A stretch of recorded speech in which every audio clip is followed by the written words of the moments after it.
जय जय हिंद साथियों। पीसीएस मंत्रा द्वारा आयोजित टेस्ट श्रृंखला जिसमें हम राज व्यवस्था के प्रश्नों को डिस्कस करेंगे। तो आइए शुरू करते हैं।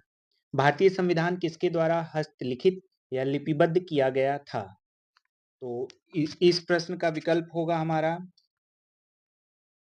डॉक्टर भीमराव अंबेडकर, प्रेम बिहारी नारायण रायजादा। तो इस विकल्प का उत्तर है प्रेम बिहारी नारायण रायजादा के द्वारा लिपिबद्ध किया गया था। जैसा कि हम जानते हैं, संविधान बनने के दौरान सबसे मुश्किल काम था उस संविधान को लिपिबद्ध करना। इस काम को अंजाम दिया गया प्रसिद्ध लेखक प्रेम बिहारी नारायण रायजादा द्वारा। अंग्रेजी और हिंदी दोनों में 395 अनुच्छेद और 8 अनुसूचियों, कितने 395 अनुच्छेद थे, 8 अनुसूचियां थी, 8 अनुसूची और प्रस्तावना को हस्तलिखित करने हेतु कुल कितने महीने का समय लगा था? तो कुल 6 महीने का समय, कितना 6 मंथ का समय लगा था। संविधान की पुस्तक का भार 3.75 किलोग्राम है और संविधान की मूल प्रतियां संसद के पुस्तकालय में विशेष हीलियम से भरे एक चैम्बर में रखी जाती हैं। अब आते हैं प्रश्न नंबर 2 पर। मौलिक अधिकार से जुड़े हुए निम्नलिखित कथनों पर विचार कीजिए। भारत में ईसाई मिशनरियों का मतलब होता है प्रचारक। प्रचारकों द्वारा ईसाई धर्म का प्रसार करना अनुच्छेद 25 की भावना के विपरीत है। संविधान जबरदस्ती धर्मांतरण की अनुमति देता है। देखिए, भारत में जो इसमें कौन सा विकल्प सही है? तो इसमें देखिए,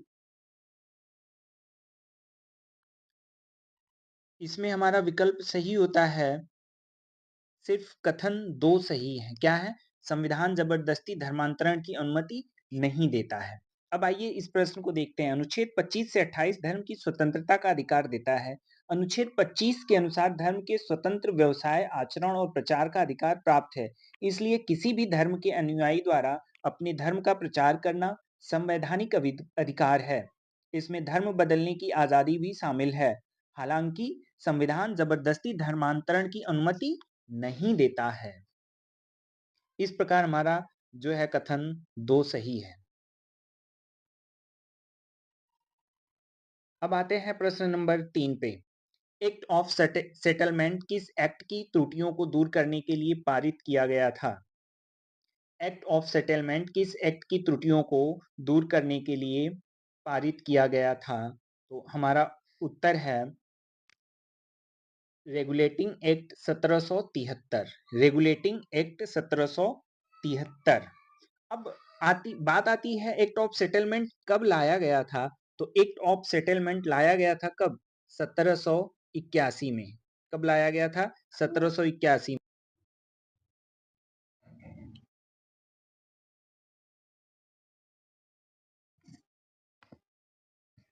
अब आते हैं प्रश्न नंबर 4 पे।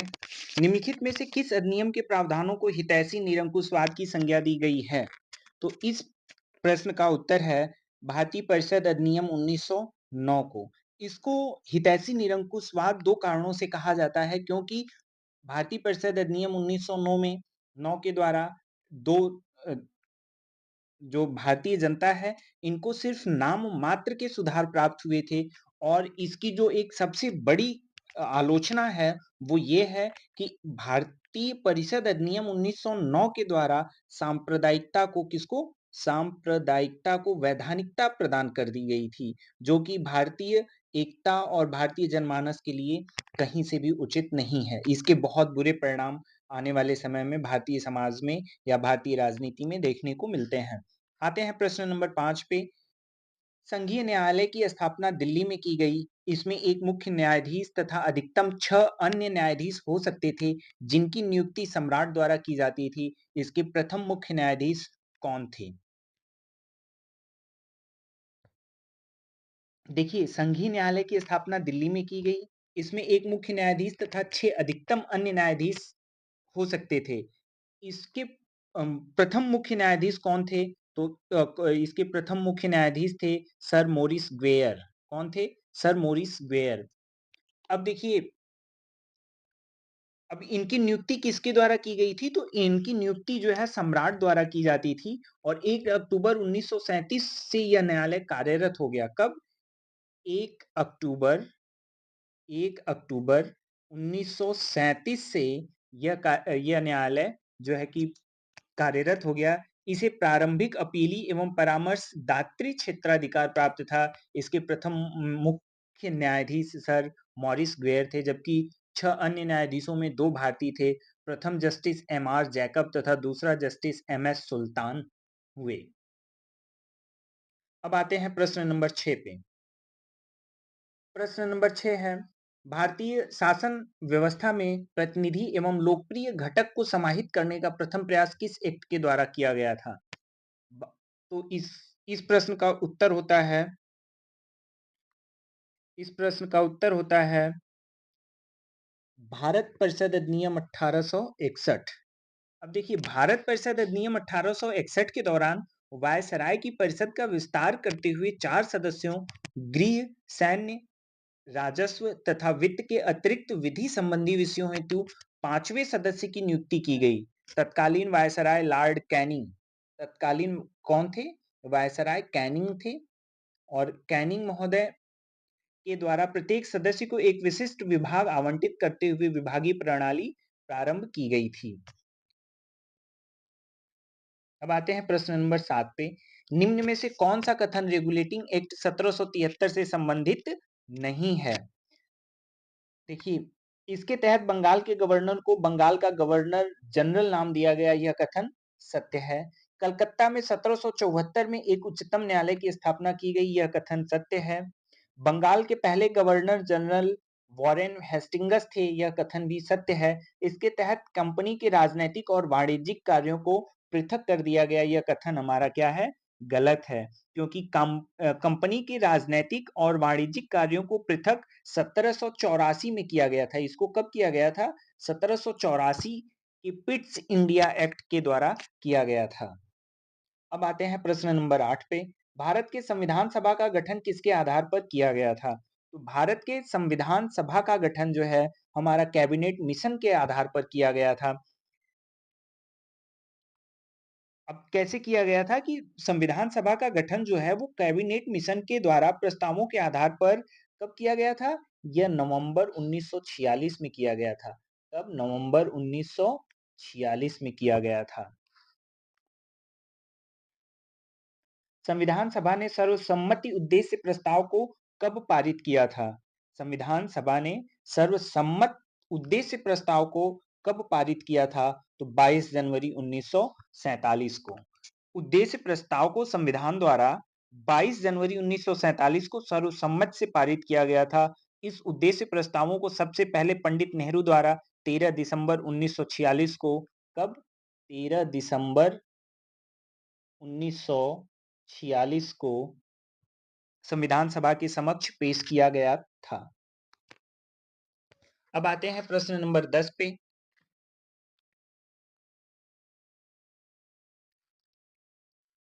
निम्नलिखित कथनों पर विचार कीजिए।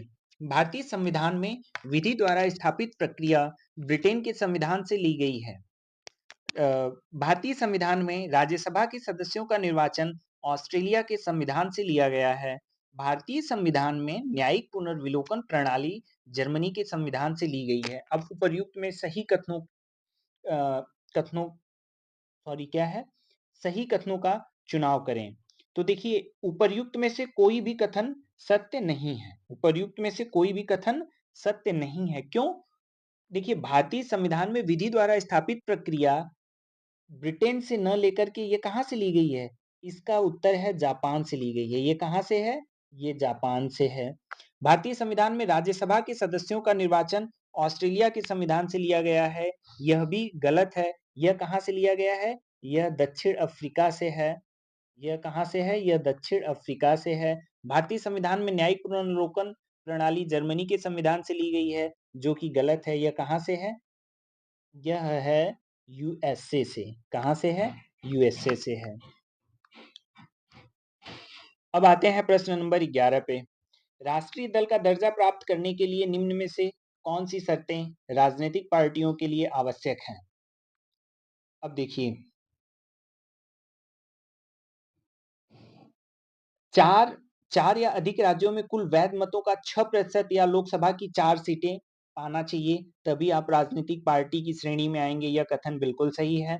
निर्वाचन आयोग द्वारा 4 राज्यों में राजनीतिक दल का दर्जा प्राप्त क्षेत्रीय राजनीतिक दल, यह विकल्प भी सही है। यदि कोई पार्टी कम से कम 3 विभिन्न राज्यों को मिलाकर लोकसभा की 2% सीटें जीतती है, तो यह भी हमारी क्या बन जाती है? राजनीतिक पार्टी बन जाती है, और वो राष्ट्रीय स्तर की राजनीतिक पार्टी बन जाती है। इस प्रकार हमारा विकल्प डी उपर्युक्त सभी सही है। निम्नलिखित में से किसमें नए राज्य के गठन की शक्ति निहित है? निम्नलिखित में से किसमें नए राज्य के गठन की शक्ति निहित है?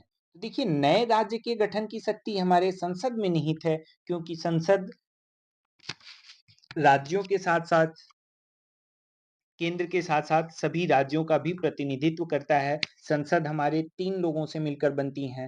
पहला है राष्ट्रपति, सेकंड है लोकसभा, लोकसभा, और थर्ड है राज्यसभा, राज्यसभा।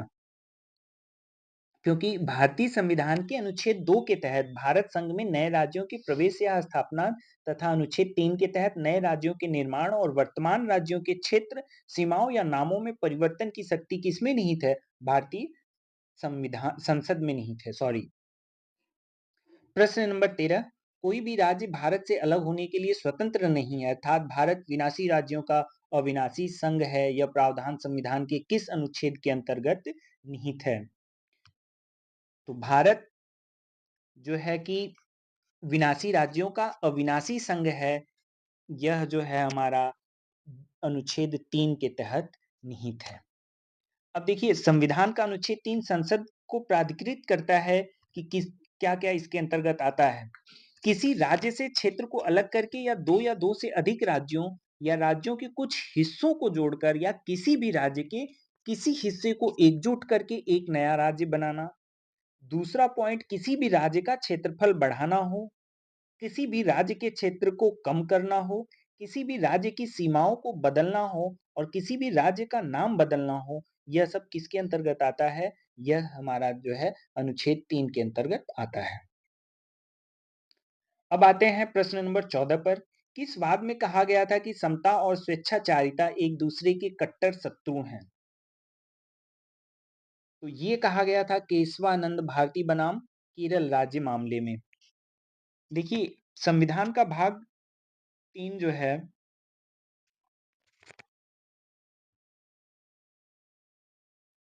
सॉरी, इसका केशवानंद भारती बनाम केरल राज्य में नहीं होगा। इसका होगा ईपी रायप्पा बनाम तमिलनाडु राज्य में।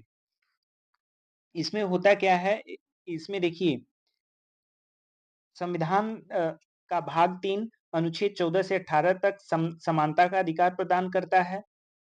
अब इसमें देखिए, अनुच्छेद 14 है वर्ग विभेद की अनुमति नहीं देता है, अर्थात एक वर्ग के व्यक्तियों में कोई विभेद नहीं किया जा सकता है, किंतु वर्गीकरण की अनुमति देता है। लेकिन वर्गीकरण अयुक्ति युक्त और स्वेच्छाचारी नहीं होना चाहिए।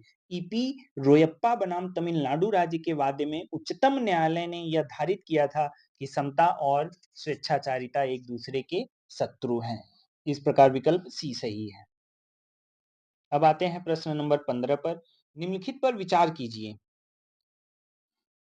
अंतर्राष्ट्रीय विमानन प्राधिकरण, भारतीय खाद्य निगम, भारत की सरकार एवं संसद उपर्युक्त में से कौन संविधान के अनुच्छेद 12 के तहत राज्य की परिभाषा के अंतर्गत आते हैं?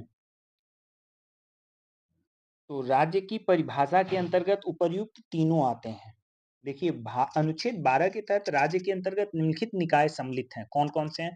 भारत की सरकार एवं संसद, भारत की सरकार एवं संसद, प्रत्येक राज्य की सरकार, और सभी स्थानीय प्राधिकार और अन्य प्राधिकार। ये 4 चीजें जो हैं अनुच्छेद 12 के तहत निहित हैं। अब आते हैं प्रश्न नंबर 16 पर। निम्नलिखित पर विचार कीजिए। विदेश जाने का अधिकार, सड़क पर व्यापार करने का अधिकार, आश्रय का अधिकार, निःशुल्क खाद्य सामग्री पाने का अधिकार। उपर्युक्त में से कौन सा अधिकार अनुच्छेद 21 के तहत प्रदत्त मूल अधिकारों में सम्मिलित है? तो देखिए, विदेश जाने का अधिकार अनुच्छेद 21 की बात करते हैं तो विदेश जाने का अधिकार, सड़क पर व्यापार करने का अधिकार यह नहीं है, आश्रय का अधिकार बिल्कुल है, निःशुल्क खाद्य सामग्री पाने का अधिकार, और इसके अंतर्गत एक और बहुत अनुच्छेद 21 क के अंतर्गत आता है प्राण एवं दैहिक अधिकार। प्राण एवं दैहिक अधिकार, दैहिक अधिकार।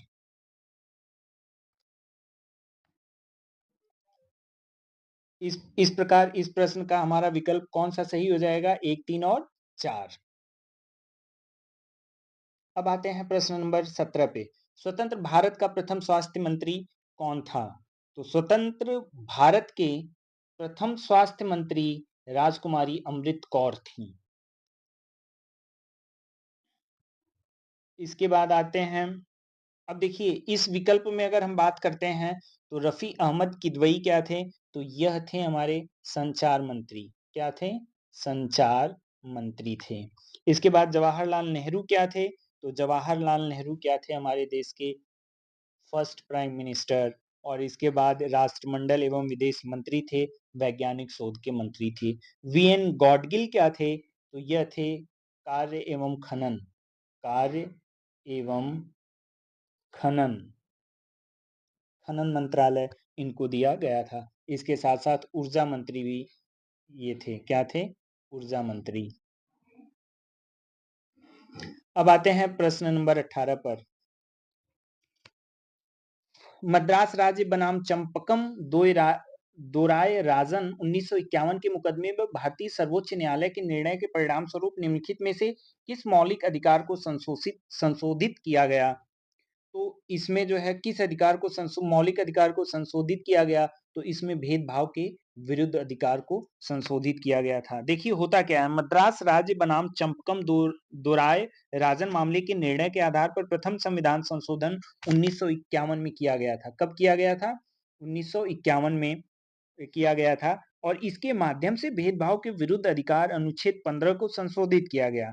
इस तरह अनुच्छेद 15(4) स्थापित हुआ, जिसमें राज्य के मेडिकल एवं इंजीनियरिंग कॉलेजों में विभिन्न पिछड़ी जातियों समुदायों हेतु निश्चित अनुपात में स्थानों को आरक्षित किया गया।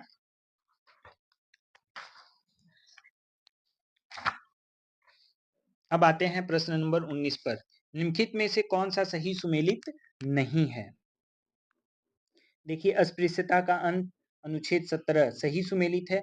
कुछ दशाओं में गिरफ्तारी से रोक, कुछ दशाओं में गिरफ्तारी से रोक, यह अनुच्छेद 20 यह क्या है? गलत है। यह किस अनुच्छेद में है? यह अनुच्छेद 22 से संबंधित है। किससे संबंधित है? 22 से संबंधित है। धार्मिक कार्यों के प्रबंध की स्वतंत्रता अनुच्छेद 26 बिल्कुल सही है। अल्पसंख्यक वर्गों के हितों का संरक्षण 29 बिल्कुल सही है। अब आते हैं प्रश्न नंबर 20 पे। नीति निदेशक तत्वों के संबंध में निम्नलिखित कथनों पर विचार कीजिए। नीति निदेशक तत्वों के संबंध में निम्नलिखित कथनों पर विचार कीजिए। अब देखिए, राज्य के नीति निदेशक तत्व देश के सामाजिक आर्थिक लोकतंत्र की व्याख्या करते हैं।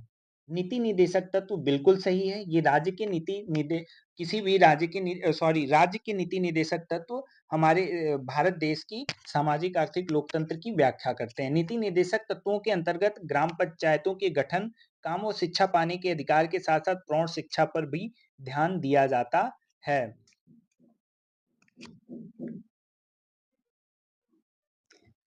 तो देखिए, इसमें जो है नीति निदेशक तत्व के अंतर्गत प्रौढ़ शिक्षा का प्रावधान नहीं किया गया। किस शिक्षा का प्रावधान नहीं किया गया है? तो प्रौढ़ शिक्षा का प्रावधान नहीं किया गया है। इस प्रकार हमारा केवल विकल्प ए सही है। अब आते हैं प्रश्न नंबर 21 पे। संविधान के भाग 4 में नीति निदेशक सिद्धांतों के महत्व के संदर्भ में निम्नलिखित कथनों पर विचार कीजिए। ये न्यायालयों के लिए उपयोगी मार्गदर्शक का कार्य करते हैं, यह कथन सही है। ये विदेशी नीतियों में स्थिरता और निरंतरता प्रदान करते हैं, बिल्कुल सही है। ये मौलिक अधिकारों को पूर्णता प्रदान करते हैं, यह भी सही है। ये सरकार के प्रदर्शन के लिए महत्वपूर्ण मानदंड हैं, यह भी सही है। इस प्रकार हमारा विकल्प डी सही है। अब आते हैं प्रश्न संख्या 22 पे। निम्नलिखित में से कौन सा नीति निदेशक तत्व गांधीवादी नीति निदेशक तत्व नहीं कहा जाता है? तो इसमें जो है देखिए, ग्राम पंचायतों का गठन यह गांधीवादी नीति निदेशक तत्व है। पोषण एवं जीवन स्तर को ऊंचा करना यह भी गांधीवादी नीति निदेशक तत्व है। राष्ट्रीय महत्व के स्मारक का संरक्षण यह भी गांधीवादी नीति निदेशक तत्व है। अब अंतरराष्ट्रीय शांति सुरक्षा की वृद्धि यह गांधीवादी नीति निदेशक तत्व के अंतर्गत नहीं आता है। क्यों? क्योंकि अंतरराष्ट्रीय शांति सुरक्षा की वृद्धि गांधीवादी नीति निदेशक तत्व के अंतर्गत नहीं आता है। यह उदार नीति निदेशक तत्वों की श्रेणी में आता है। अब आते हैं प्रश्न संख्या 23 पे। निम्नलिखित में से कौन सा नीति निदेशक तत्व समाजवादी सिद्धांतों पर आधारित है? देखिए, ग्राम पंचायतों का गठन यह कौन सा है नीति निदेशक? यह गांधीवादी है। निःशुल्क विधिक सहायता हमें समाजवादी चाहिए, और समाजवादी का मतलब है कि वो सिर्फ और सिर्फ सामाजिक हितों के लिए बनाया जाए। तो निःशुल्क विधिक सहायता यह समाज के निचले तबके के व्यक्ति को भी, अगर उसके पास वो किसी भी विधिक सहायता के लिए या उसके पास आर्थिक क्षमता नहीं है, तो ये हमारे राज्य का उत्तरदायित्व होगा कि वह उस व्यक्ति को, यानी निचले पायदान पे खड़े व्यक्ति को भी विधिक सहायता वो भी निःशुल्क उपलब्ध कराए। इसलिए विकल्प नंबर 2। अब आते हैं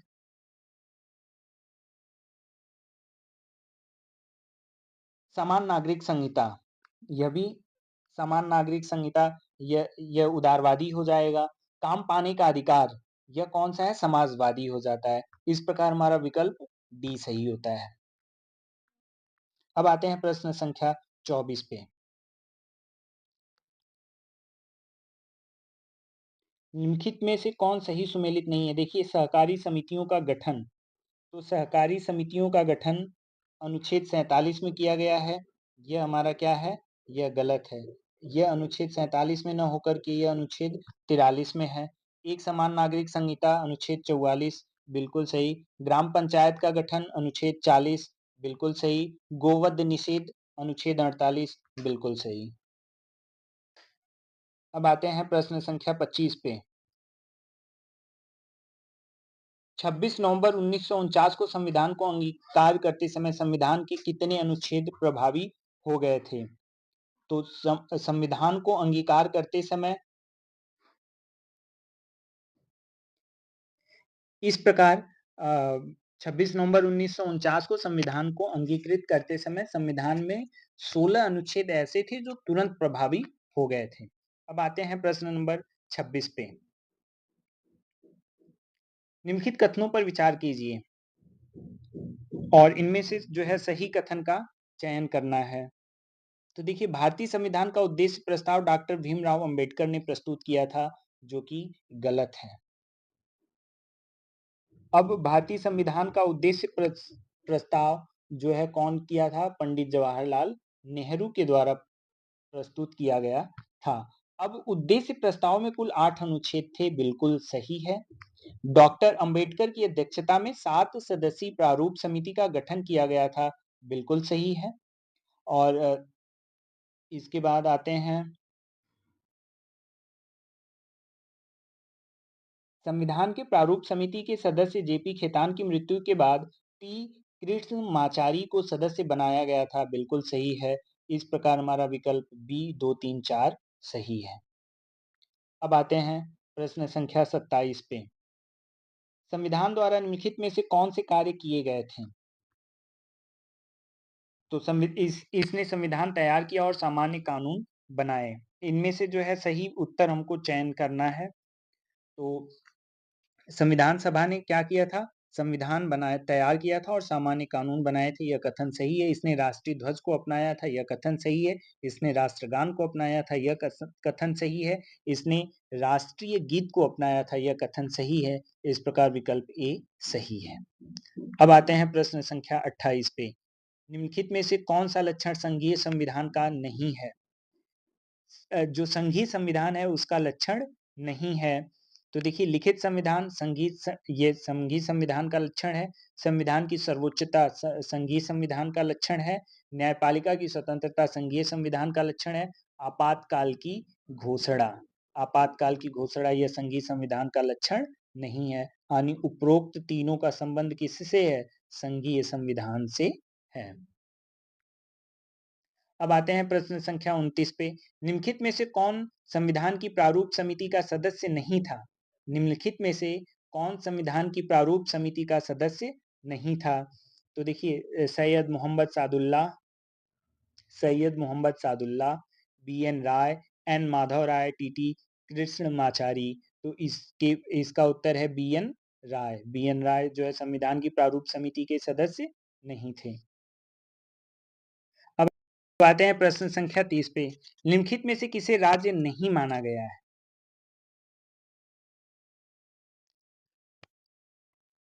देखिए, तेल एवं प्राकृतिक गैस आयोग, इंटरनेशनल एयरपोर्ट अथॉरिटी, सैनिक स्कूल सोसाइटी, राष्ट्रीय शैक्षणिक एवं अनुसंधान परिषद, क्या है? एनसीईआरटी। इसे राज्य नहीं माना गया है।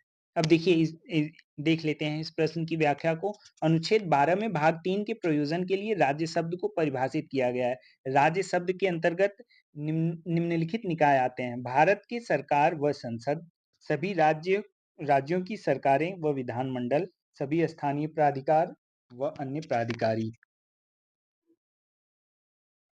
अब आते हैं प्रश्न संख्या 31 पे। निम्नलिखित में से किस संविधान संशोधन के माध्यम से गोवा और दमन दीव को भारत में संघ शासित प्रदेश के रूप में शामिल किया गया था? तो ये हमारा 12वें संविधान संशोधन के तहत इनको शामिल किया गया था। देखिए, 12वां संविधान संशोधन के माध्यम से प्रथम अनुसूची में संशोधन कर गोवा और दमन दीव को भारत में केंद्र शासित प्रदेश के रूप में शामिल किया गया था। बाद में 56वें संविधान संशोधन के माध्यम से गोवा को दमन दीव से अलग कर केंद्र शासित प्रदेश के रूप गोवा को राज्य का दर्जा दिया गया तथा दमन दीव को केंद्र शासित प्रदेश के रूप में ही रहने दिया गया। अब आते हैं प्रश्न संख्या 32 पे। निम्नलिखित में से कौन सा युग्म सही सुमेलित नहीं है? इसमें जो युग्म गलत है, हमें उसकी पहचान करनी है। तो आइए शुरू करते हैं। 97वां संविधान संशोधन सहकारी समितियां सही है। 86वां संविधान संशोधन बच्चों के लिए निःशुल्क शिक्षा को मूल अधिकार के रूप में मान्यता, यह कथन सही है। 100वां संविधान संशोधन कोलेजियम प्रणाली के स्थान पर राष्ट्रीय न्यायिक नियुक्ति आयोग का प्रावधान, यह गलत है। 101वां संविधान संशोधन जीएसटी का प्रावधान किया जाना, यह भी सही है। अब देखिए, 100वें संविधान संशोधन के माध्यम से भारत और बांग्लादेश के मध्य भू सीमा समझौता को अनुमोदन किया गया था। इसमें क्या था? भारत व बांग्ला के बीच में, इसके बांग्ला व भारत के बीच में भू जो है भू सीमा समझौता किया गया था। अब आते हैं प्रश्न संख्या 33। राष्ट्रपति द्वारा की गई राष्ट्रीय आपात की घोषणा को संसद के दोनों सदनों से कितने दिनों में अनुमोदन मिलना अनिवार्य है? तो ये कितने दिनों में अनुमोदन मिल जाना चाहिए? या 30 दिनों में अनुमोदन मिल जाना चाहिए। अब देखिए, राष्ट्रपति द्वारा अनुच्छेद 352 के अंतर्गत की गई आपात की घोषणा, ये किस अनुच्छेद के अंतर्गत होता है? तो अनुच्छेद 352 के अंतर्गत होता है। उद्घोषणा को संसद के दोनों सदनों द्वारा 1 माह 30 दिन के भीतर अनुमोदन मिलना अनिवार्य होता है। यदि दोनों सदनों से 30 दिनों में अनुमोदन नहीं मिलता है तो यह उद्घोषणा स्वतः समाप्त हो जाती है।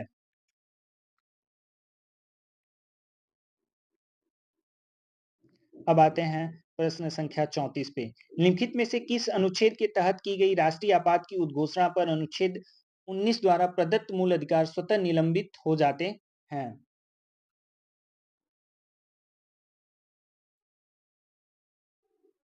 तो प्रश्न संख्या 34 में अनुच्छेद 358 अनुच्छेद 358 के अंतर्गत की गई आपात की उद्घोषणा पर अनुच्छेद 19 द्वारा प्रदत्त मूल अधिकार स्वतः निलंबित हो जाते हैं। तो आज की श्रृंखला में हम यहीं पर विराम लेंगे। जय हिंद।